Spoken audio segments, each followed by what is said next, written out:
Welcome. Thank you for attending. Thanks to all of you that are on the Zoom, on the TV there for setting in. This is a public hearing that the Select Board is required to hold once the Planning Commission does an update to the zoning ordinance or the town plan and get additional input if there is any. People that are here, almost all of them were at the Planning Commission hearing as well. So we will get started. The Planning Commission held their meeting on their date in December. There was some comments about a couple of articles, a couple of areas, and they did a little bit of work on it and sent it to us with no major changes, which would require another public hearing and things like that. So we're here to go over it again. You can ask questions, make comments, have suggestions, however you wish to do it. But we have, as a select board, we have a couple of suggestions that we're going to bring up and present right off the bat, and then we'll go from there. Okay? Lisa, you're more up to date on it than I am. Yep, absolutely. So we had the Planning Commission meeting and hearing back in December, as Robert said. And at that time, there were some questions regarding some of the wording and also some of the specifications within the articles. Two of those in particular that have continued to come up, both at our select board meeting last month where I made some comments about it, is one, the definition of household. And we had two options on that were brought up. The first this is how it is written in the current zoning proposal, is a household is described as a family or group of persons living together as a single housekeeping unit with no more than two people occupying each bedroom. The definition of household shall not be interpreted to include rooming houses, boarding houses, dormitories, or similar uses. Alternatively, the wording would state a household is a family or group of no more than 8 persons living together as a single housekeeping unit, et cetera, et cetera. The definition does not change at that point.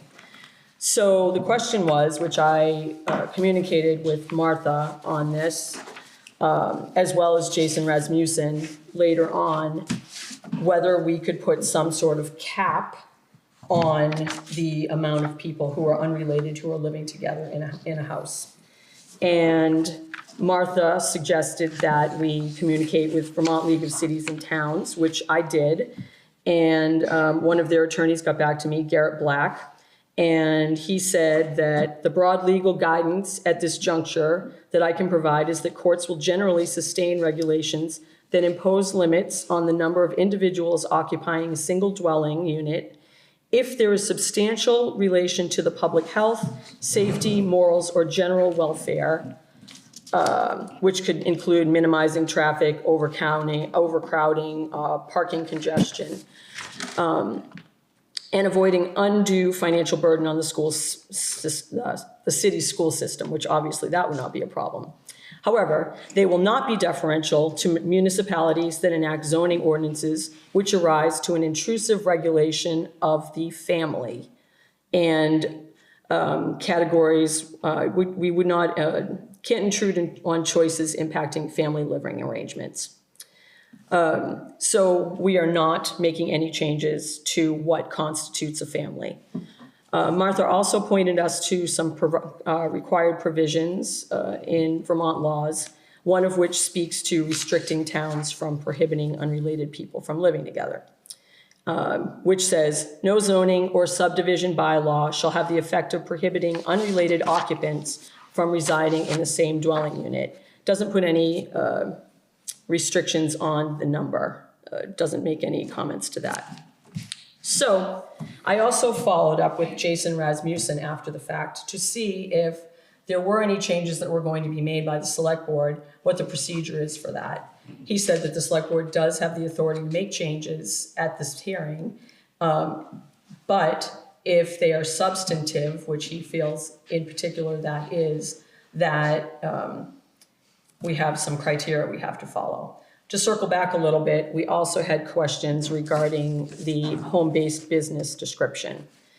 And in that description, shuffle through my papers here, sorry. There were some additional comments. In home-based business, subset 2, the wording was going to be changed to screen all external storage of supplies or equipment with fencing or landscaping.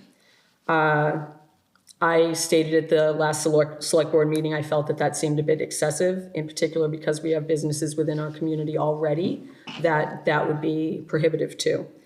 Also to number 4, under subsection 4.10, says comply with the performance standards and result in no external evidence of the enterprise except for permitted signs. Again, I feel that that will be overly restrictive to some of the businesses that we currently have in town. So to that end, after speaking with Jason and knowing that we are up against a bit of a deadline here with the fact that we have a $1,500 grant match that the town will be required to pay if we aren't signing the ordinance at this time and electing it, Jason gave me some options. He said that we can make any changes at the hearing and sign it, and potentially that will leave us open to some difficulties with not following proper procedure, which could open the town to any sort of court litigation. He also said that we can make any changes at the hearing, do not sign the ordinance as has been presented to us by the Planning Commission, send it back, and try to warn another hearing before the 31st. And following all the procedure with that, that would be providing a copy to the town clerk with at least 10 days before the new hearing. We're right up against it with the fact that today is January 13th. And finally, signing the documents as is, discuss any of the proposed changes, and send it back to the Planning Commission with the direction at our select board meeting, which is directly following this meeting, that we would like to have another hearing to talk about the proposed revisions and then go through this process again. So that's where it leaves us. But the question is, do we want to make any changes at this time, or are we going to agree to sign the proposed ordinance as is? So, Mr. Allen, that's what I've got. Gee, thanks. I had one question on Jason's reply, and you may know the answer, that I did not get back to him with, and Martha may know if you don't. And that is, if we send it back to the PC and say, okay, change the wording, we wish you to change the wording on these 2 or 3 spots. He said that constituted more than a minor change. Correct. Does that mean they have to have another public hearing before our public hearing? And if it does, January 31st is definitely out the window. Correct. Because you couldn't do 2 public hearings and post them in time. Correct. So does it require or not? Well, if you adopt it as is, then it's will go into effect in 21 days. And it would stay in effect until the Planning Commission made additional changes at your request. And once they make those, then they would have to have another hearing, and you would have to have another hearing. Correct. But if they made those changes tomorrow, they would still have to have another public hearing. Is that what you're saying? Well, you could make the changes tomorrow and have another public hearing. The tricky thing would be getting that hearing notice into the Vermont Standard, because their deadline is Monday at noon. And so if you put it in the Standard next Monday at noon, it'll appear on the 23rd, and then you don't have 14 days. Right. So. What if we treated them as minor changes and just made them and then signed it? That's where it's kind of a judgment call, and Yeah. Jason's opinion was that it was a substantive change. Yes. So. Yeah. Lisa, can I ask a question, or Bob? I'm surprised that he thought it was a substantive change. Did he see the old draft and the new draft? Because in the family definition for the old draft, there was a cap on unrelated persons of 5. And we are looking to increase it to 8, which is also corresponds to the number that the state mandates for group homes. Correct. But it's not that big a change, either from our existing draft or from the proposed draft. The proposed draft didn't have a cap because we were talking about it, and I don't think the issue had emerged yet as extremely important, but as the public hearing at our group showed, it actually was a bigger deal for the residents of the town. And then I'm thinking about it more. I've come to think that it actually is a good idea to have a cap of, I think 8 is a fair number since it corresponds with that state number. Right. I don't see that as a substantive change that would require rewarning, me personally. Right. That's based on just my opinion, Right. not anything else. Sure. But it surprises me that he feels that would be a substantive change in the context of all the other changes of this document. Right. And that is exactly my feeling as well. And taking everything that Lisa brought up, I don't think that expecting a home occupation, such as a landscaper or whatever, to shield all of their equipment would be substantial either if we struck that, because we have at least 3 in the Bailey's Mills, or northern part of town area, that's been there for years.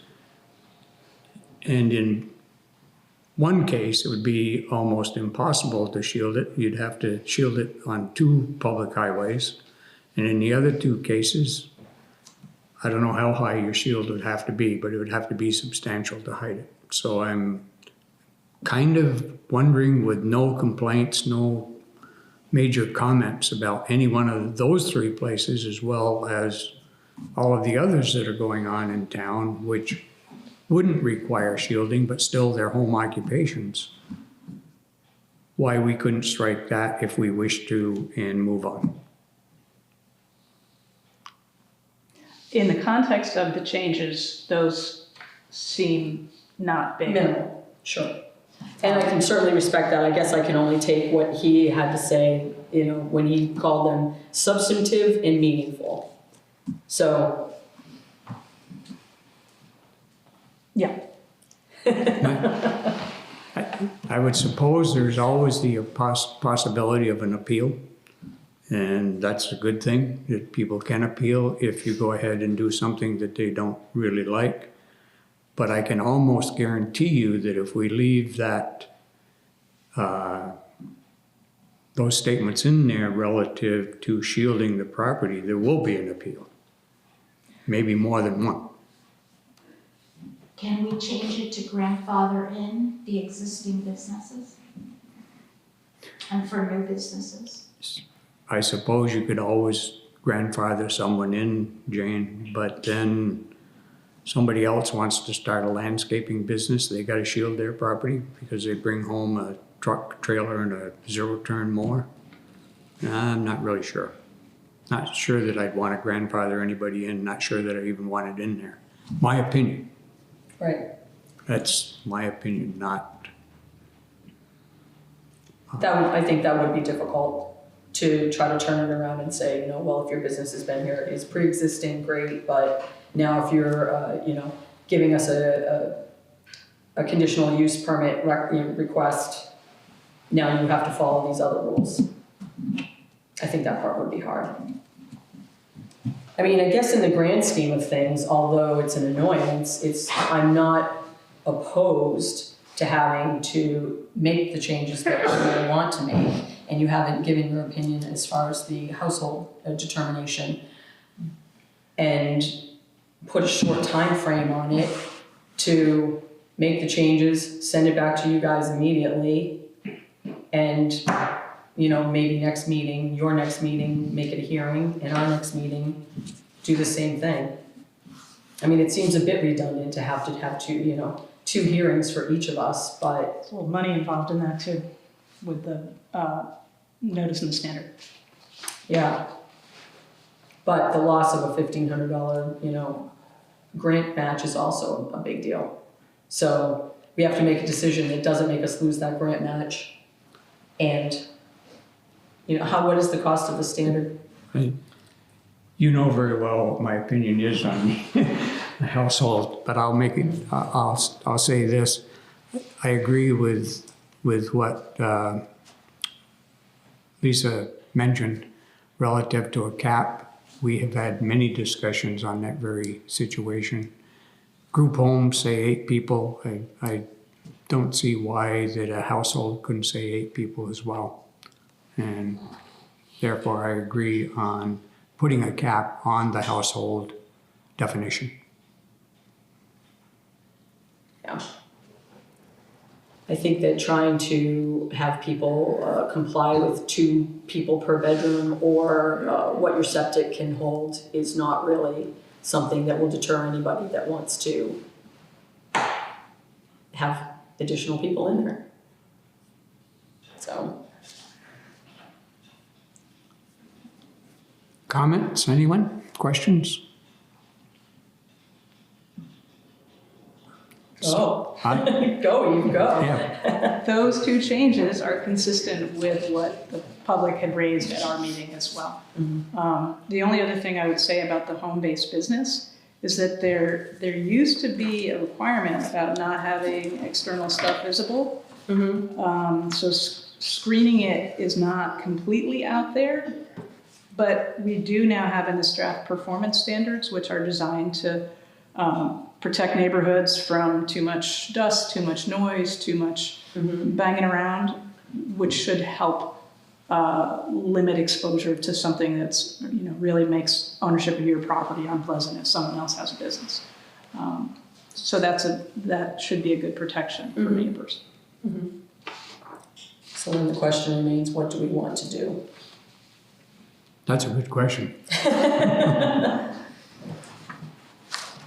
I don't, this particular copy doesn't have the changes.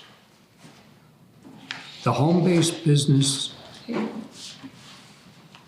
So I was in particular speaking to number 2. right, And number 4 is an addition, which is drawn down from the home occupation designation. So that's new.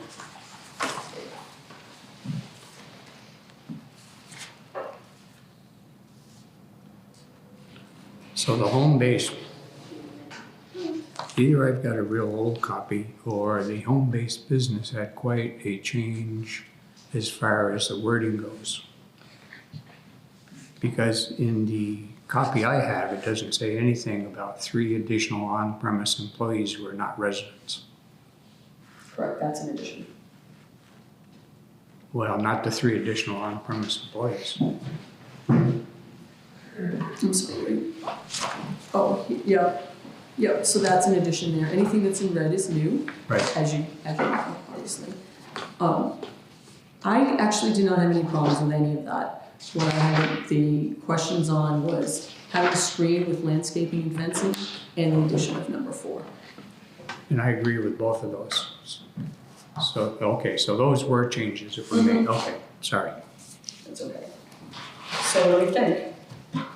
Well, you could strike number 2, or you could say, leave number 2 and say use reasonable efforts to screen stuff.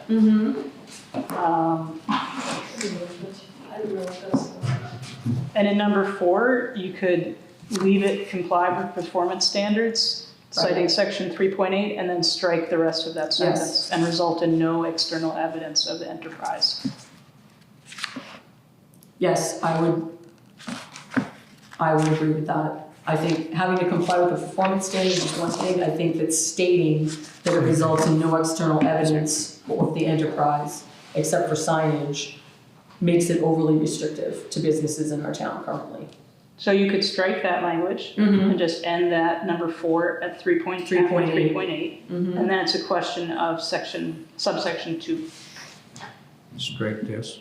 Strike this part of this sentence.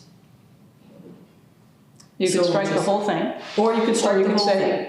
or you could say use reasonable efforts to, Comply with performance standards. no, use reasonable efforts to screen. Yeah. Comply Oh, with that one. performance standards should just be comply with Yeah, performance standards. okay, perfect. Yeah, I think, use reasonable effort is reasonable. You could do that. So, yeah. So both of those, I feel, with a little bit of wordsmithing on number 2, can limit it somewhat without making it overly restrictive. I agree with you completely on number 4, just comply with performance standards. You could also just strike number 2, which would be a little bit of a departure from what was there before, but with the Right. addition of performance standards,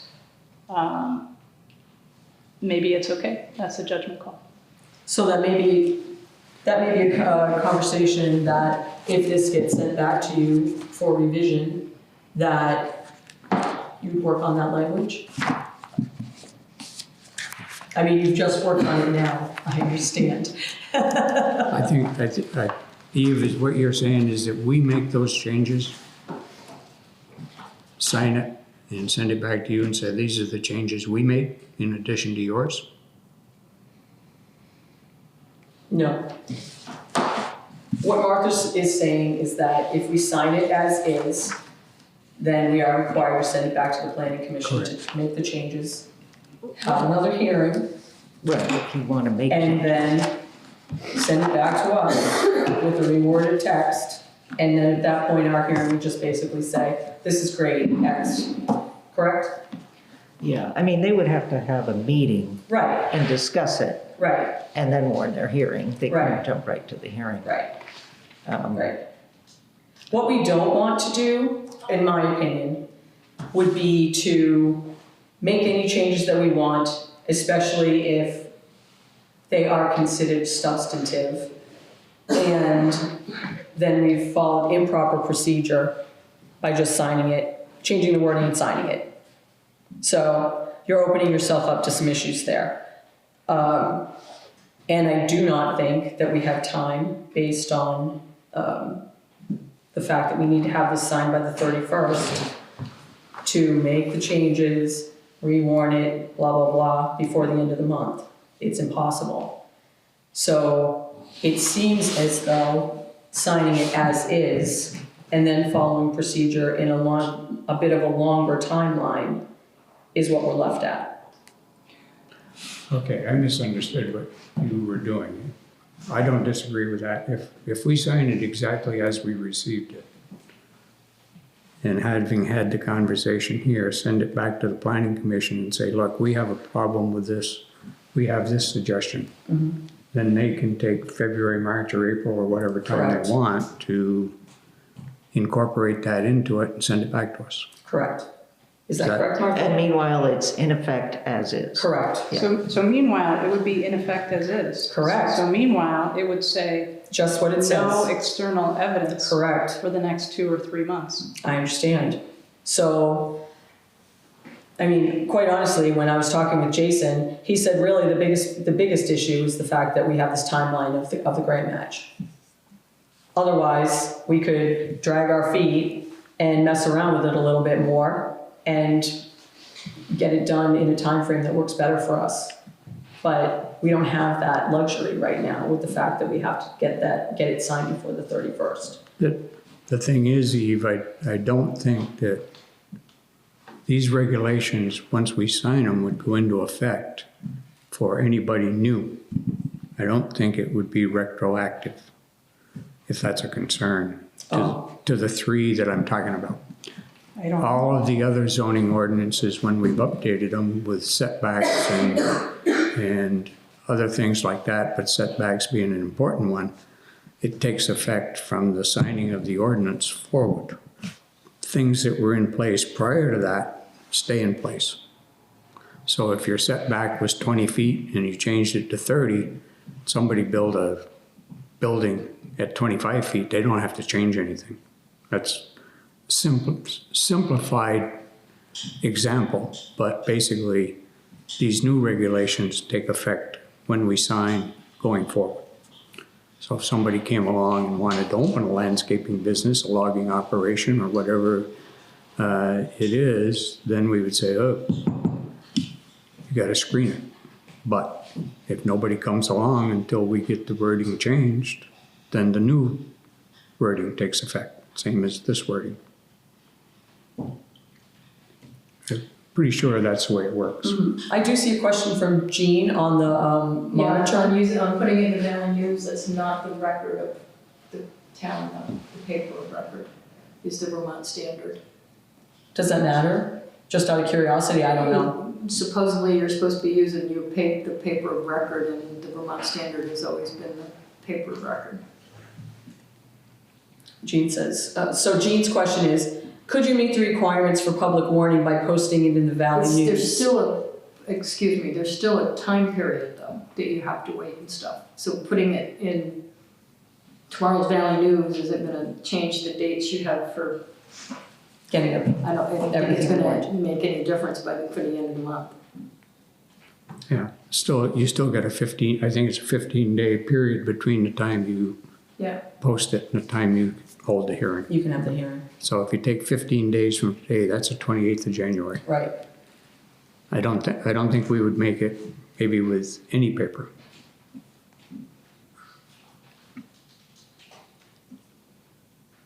So Well, you've done all the work. I'll wait for your motion. well, unfortunately, I think at this point, in my opinion anyway, my motion would be to sign this as is, discuss the proposed changes, which we have already done, send it back to the planning commission with the direction at our select board meeting that we would like to have another hearing for the revisions in the near future. And we would write up what we have discussed, but put it back, give it back to them formally so they don't have to reinvent that wheel. Correct. I would second that motion. Okay. All in favor? What's that? All in favor? Well, I was just waiting to see if anybody had any discussion that they Yeah, wanted would to you make like to add after the anything motion. else, anybody? I do realize that that is not the best solution. I feel like it's kind of the one we're left with the time frame that we have with this deadline. The posting of all of this stuff in the paper is expensive enough without losing the $1,500. That's the Because word, we're chewing into that pretty well as it goes anyway. right? Right. When in fact, my opinion is that's not a substantial change, but I'm not gonna argue that fact. Yeah, I'm certainly not gonna, I definitely appreciate your comments on that, and while I don't necessarily feel it's substantive either, I certainly don't want us to be in a position where it becomes a problem. Right, I would agree. All in favor of the motion? Aye. So be it. We will sign that. I believe we have to do that in the select board meeting, don't we? I think so. Yeah. As I said to you, I think we will, It's on the agenda. it's on the agenda. We will formally adopt it at the select board meeting with a motion and same motion basically. And we will write up the paragraphs as we wish to see them, and then you can discuss that, have a public hearing, and we can come to that hearing if we don't like the write-up.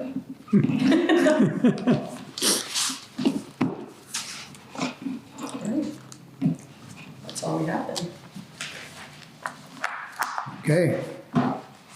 Anything else to come before this board? Or this meeting, hearing? Hearing none? Motion to adjourn. Second? All in favor? Aye. Aye. Good.